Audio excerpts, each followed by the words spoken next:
রাষ্ট্র সংস্কারের প্রত্যয়ে বদ্ধপরিকর শিক্ষার্থীরা এবার পৌঁছেছে বিমানবন্দরে। তারা চায় নিয়ম নীতির সংস্কার।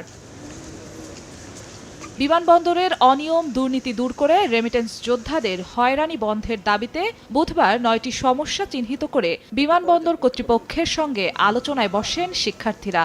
এয়ারপোর্টে প্রবাসীদের সঙ্গে দায়িত্বপ্রাপ্ত কর্মকর্তা ও কর্মচারীদের খারাপ ব্যবহার প্রায়ই ঘটে থাকে। বিমানবন্দরে ইমিগ্রেশন ও অন্যান্য প্রক্রিয়ায় অযথা বিলম্ব করা হয়।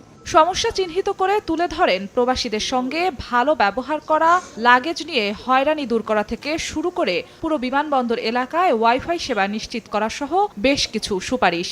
বিমানবন্দরে ওয়াইফাই সুবিধা নিশ্চিত করা, অপেক্ষমান স্বজনদের জন্য বিশ্রাম ও থাকার উপযুক্ত পরিবেশ তৈরি করা এবং পণ্যের দাম নিয়ন্ত্রণে রাখা, এ বিষয়গুলোতেও বিশেষভাবে নজর দিতে হবে। দাবি পূরণে শিক্ষার্থীদের সঙ্গে নিয়েই কাজ করার আশা ব্যক্ত করেন হযরত শাহজালাল আন্তর্জাতিক বিমানবন্দরের নতুন নির্বাহী পরিচালক। অর্ধেক পাউডারে দ্বিগুণ উজ্জ্বলতা, নতুন রিন অ্যাডভান্সড অর্ধেক পাউডারে দ্বিগুণ উজ্জ্বলতা।